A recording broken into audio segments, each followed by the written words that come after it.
Very good evening to one and all. Today we are going to discuss about the topic scaffolding that is given by Vygotsky in his socio-cultural theory.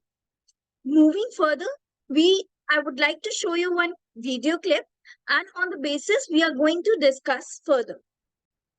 Apple. Apple. Elephant. Elephant. Bird.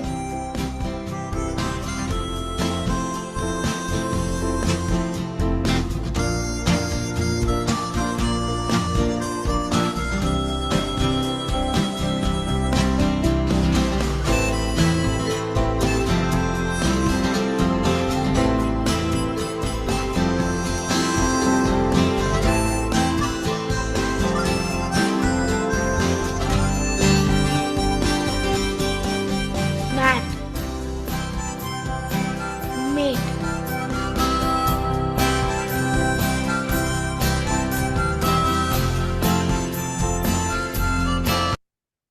From here, I would like you all to see very carefully that he is making 8 on such a big board, and from here he will reach to where?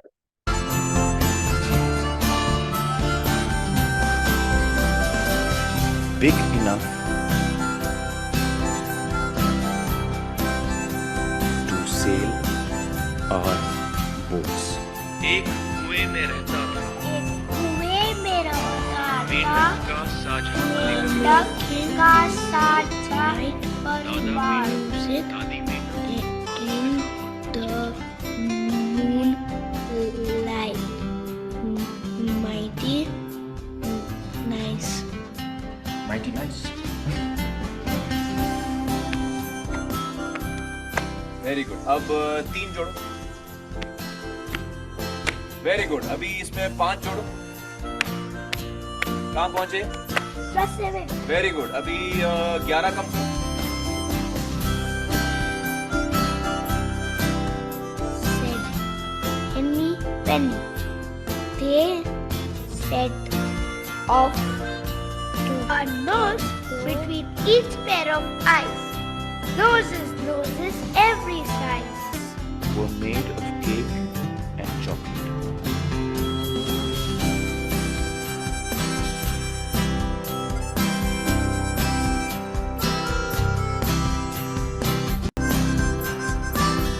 I hope you all have seen that from so many big letters, from so many big graphs, he reached from big 8 to the small 8. And how he reached from that to that, he reached it through with the help of his teacher. That is that help or that guidance which his teacher provided that child is known as a scaffolding. Moving further, we will see what scaffolding is. It is something that provides you guidance, that provides you supports, and it also extends the range of the learner. That in that video, we see that from big 8, he started making the small 8 in one box. And this is very important point that we have to select very carefully. We should select very carefully that where the help or where the guidance is needed to the learner. And after that, we should remove that support. So we can say that scaffolding is a temporary support or the guidance that is being given to the learner as they work on the tasks. There's one quote that what children can do in cooperation today, he can do it alone in tomorrow. That is the basic purpose of scaffolding. We provide support to the learner so that he could or she could learn with the help of some guidance. And after that, he will be able to do that alone. There are so many strategies. For example, we can motivate the child's interest in the task.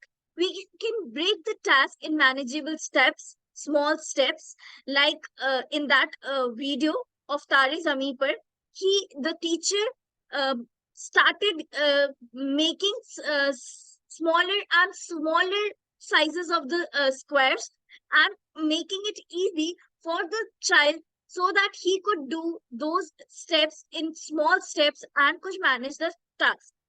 The next one is providing the directions so that child could be focused in that, or we can say that providing the feedback. Through feedback also we can scaffold. Here also I would like to show you one video. Through small cues you can give the scaffolding. By questioning them about different aspects, you can give the scaffolding, that from that those questions their reflective thinking came and they could answer the questions. See this video. We live in Washington. There is an ocean by us. Does anybody remember it? Starts with a P.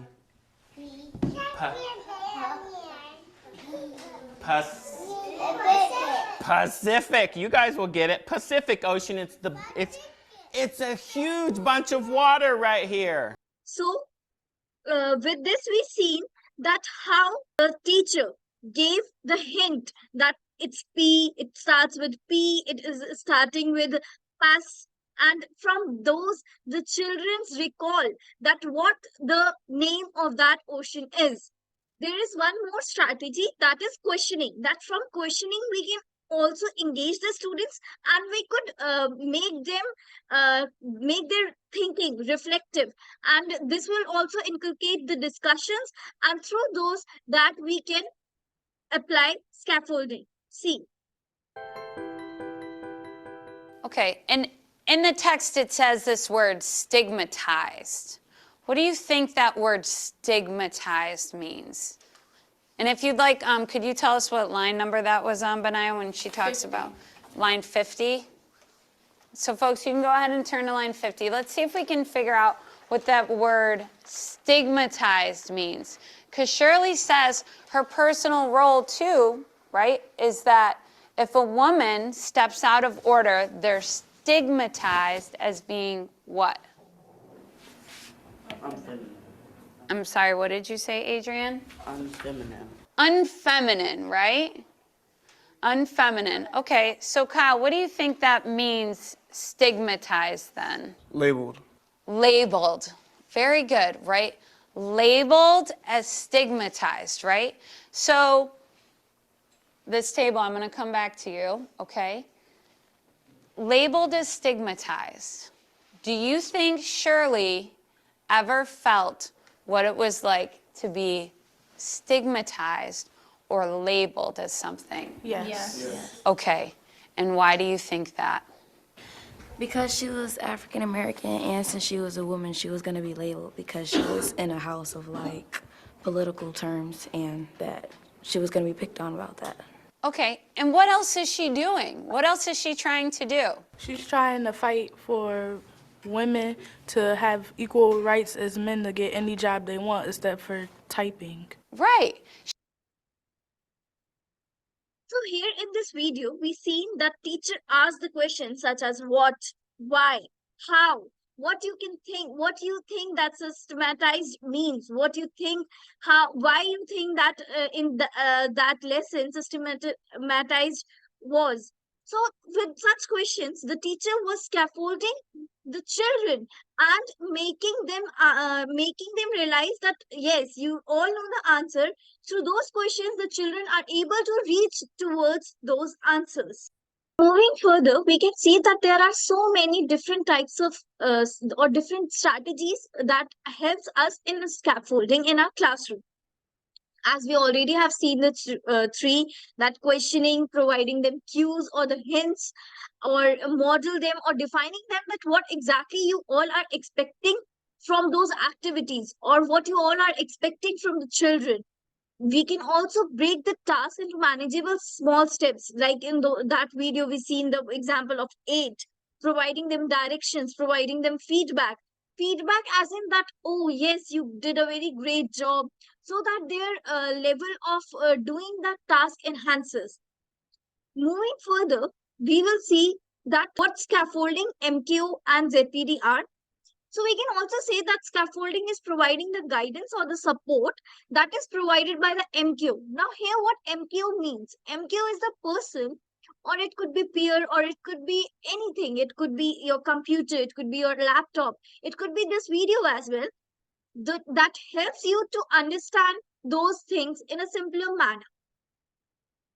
MQ means more knowledgeable other. It helps the learner to perform his or her task. Like in this video, here the father is teaching her daughter or making her learn how to ride a bicycle. What the function that father is doing? He is scaffolding her daughter. And with this scaffolding, the child will be able to learn the task. And the day will come where she will be able to perform the task independently without any support. That means without any scaffold. Next, we will discuss about MQ, that is more knowledgeable other. Here, what more knowledgeable other means, it is a higher level of ability or the understanding than the learner. Children can perform more challenging tasks when helped by more knowledgeable other. More knowledgeable other can be anyone. Like I said, it could be a parent, it could be a teacher, it could be any adult or manual.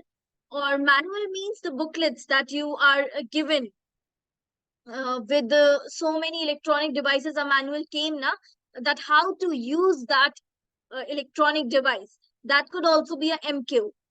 A teacher, an expert, your peers. There is one more example, group study, and that group study enhances their learning. When the children group together and learn from each other, that learning enhances and they will be able to perform better.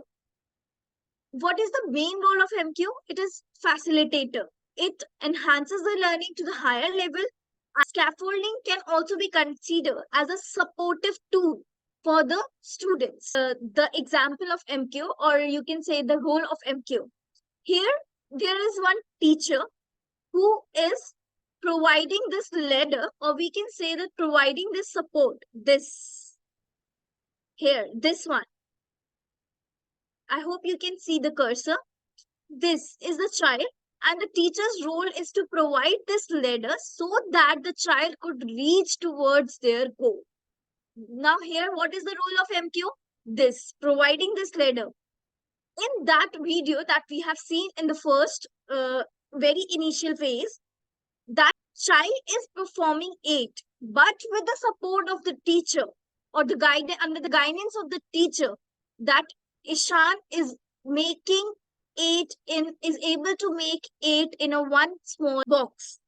That scaffolding is provided by the teacher. And who the teacher is now? The teacher became MKO, more knowledgeable other, who has more knowledge than the child. Next, we are going to understand the topic ZPD. What is zone of proximal development? There are 3 circles. In this, what I can do, that means what child can do independently.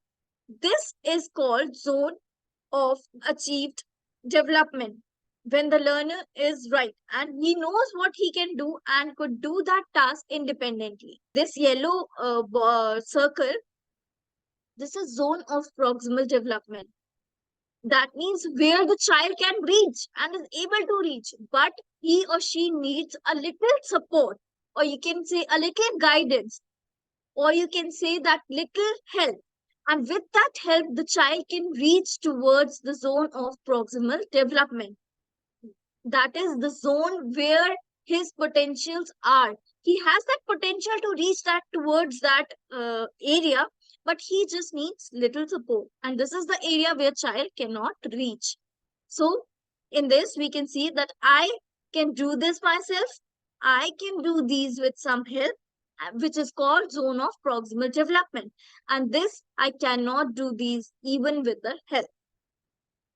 So now talking about ZPD.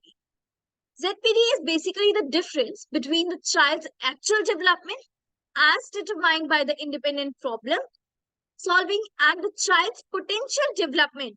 That is the child's where he has the ability to reach towards that development but needs a certain amount of help or the guidance which will be provided by the MKO and will reach towards that potential.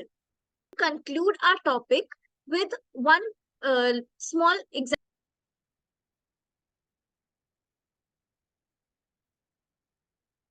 This is where a child is standing. Okay, this is where a child is standing, and this is the point where a child needs to reach. So this is ZAD, that means zone of actual development. This is the task where child could do that task independently. And this is ZPD, that is zone of proximal development. That means what a child has the potential to do but needs little bit of help. Without help, he needs to go through all this long way, and this will need resources, more energy, and more efforts. But with the help of MKO, more knowledgeable other. What is the role of more knowledgeable other? To provide the ladder. Is the role of ladder over here? Here the teacher will provide the tasks in small tasks, small and manageable tasks, achievable tasks, measurable tasks, and will provide some cues. These that I'm making, the ladders, that could be hints, or that could be cues, that could be the feedback, that could be any sort of support that will be provided by more knowledgeable other, or we can say the teachers, the peers, the manuals, or anything. With this ladder, it will help the child to make less efforts, less time, and will able to do the task in very effective as well as efficient. So with this, we can conclude that with scaffolding, it is easy to do the task in much effective and efficient manner. So scaffolding is the very best strategy which we can use in our classroom to make our classroom much effective as well as much efficient. Thank you. I hope you all have got my point.